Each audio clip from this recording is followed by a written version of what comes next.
our school, we were studying about Poland. So I brought posters and a peasant costume I got from my grandmother when I went there. Then Miss Wilson asked me to tell the class about my visit. Well, I began. When I was 6 years old, I went and visited my grandmother on a Polish farm. That was in 1939, just before the war started in Europe. My father wanted to visit his mother and relatives whom he had not seen for a very long time. Besides, he thought it would be a nice vacation for me, too. I remember my grandmother, my Uncle Thomas, and his horse and wagon, and the old village in which they lived. Their home was made of wood. The roof was thatched with straw. Behind it was a pond where the ducks used to swim. When they walk, they wobble from side to side. This is also where the children play, but it's not a safe place, because they might get in the way of my uncle's horse, Shivek. He walked round and round all day long to thresh wheat for their daily bread. Grandfather guided Shivek. He wore a hat to protect his head from the sun. It didn't stay on his head much, though.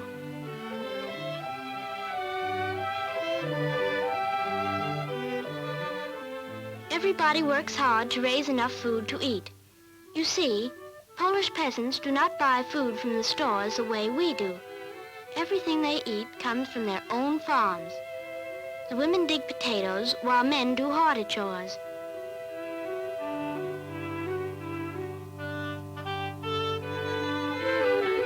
But they also have fun. After a week of hard work comes Sunday. On Sundays, even my smallest cousins dressed up to look their very best. They took special care to curl their hair, very much as we do, though of course their styles are a little different. Then they go to church. The children walk separately from the grown-ups. Only the sick stay at home. Nobody has an automobile. They walk or ride in horse-drawn wagons.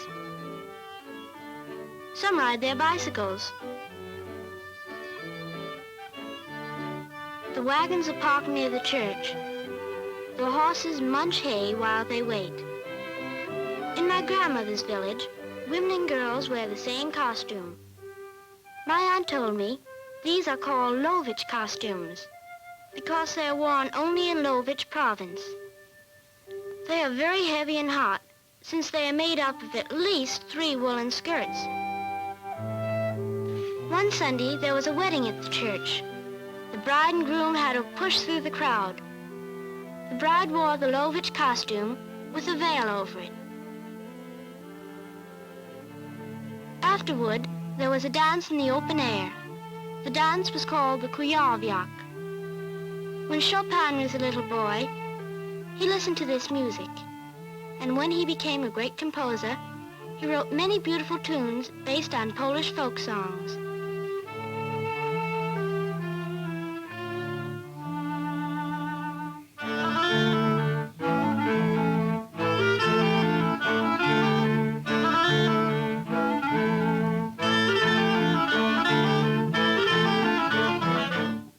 Next day, children went to school.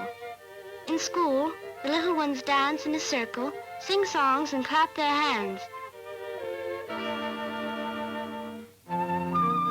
Then they sit down at the table, draw, and learn to write the alphabet. Some of the girls wear shawls.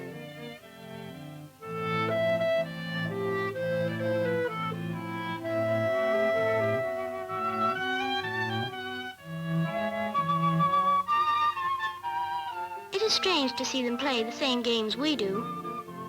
Not all of them have shoes, but that does not stop them from running fast and having fun. Peasant families cannot always afford to buy shoes for growing children.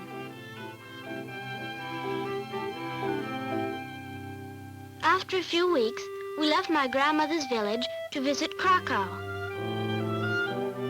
Here the children made school trips to old historic buildings and museums.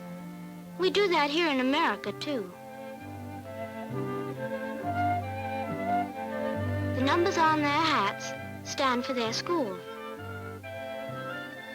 Krakow was the capital of Poland in the old days of kings. Here stands the cathedral where the trumpeter of Krakow was shot by a Tartar arrow while he was blowing his trumpet call. The Vistula River runs right through the center of the city.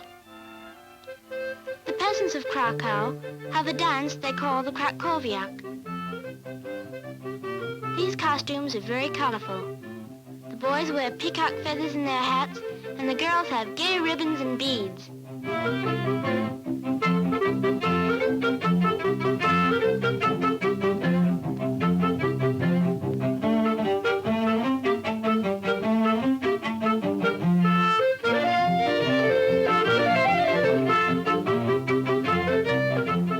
The most exciting part of our visit was the trip to the Tatra Mountains. They are in the southernmost part of Poland, on the border of Czechoslovakia. We rode over the mountains in a cable car. We could look far down into the valleys. It was just like riding in an airplane. The Polish people say that to them, these are the most beautiful mountains in the world.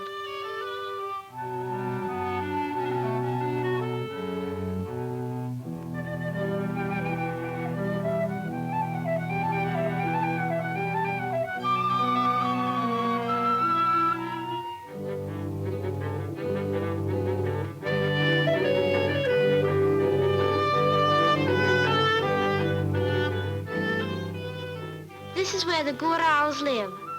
Góral means mountaineer in Polish. The Górals villages are in the valleys between the mountains. They have farms in the mountains. There they grow potatoes, wheat, and other food.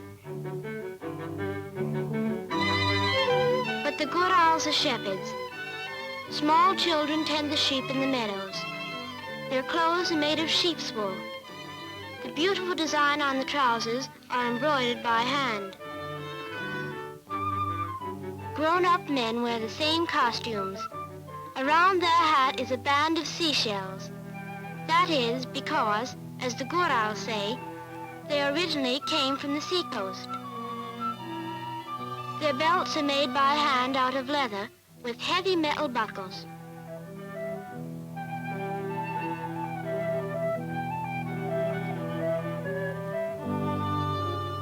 At home, the women weave cloth.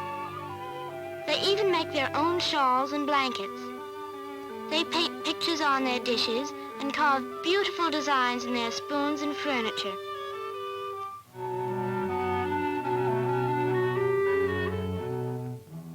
Even the paintings of the saints are made at home. These things are so beautiful that a special school has opened so that young people from all the cities in Poland could learn the Góral art.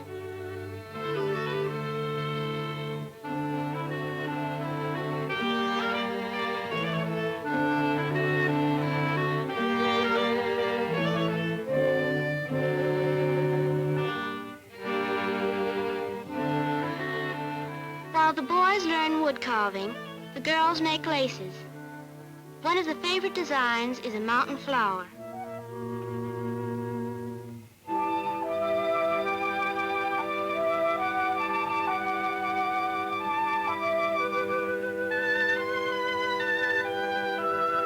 Then on Sundays, the Górals relax to the music of the bagpipe and fiddle. The young folks dance. In one dance, the boys fight for a girl. The boy who loses his hat is out.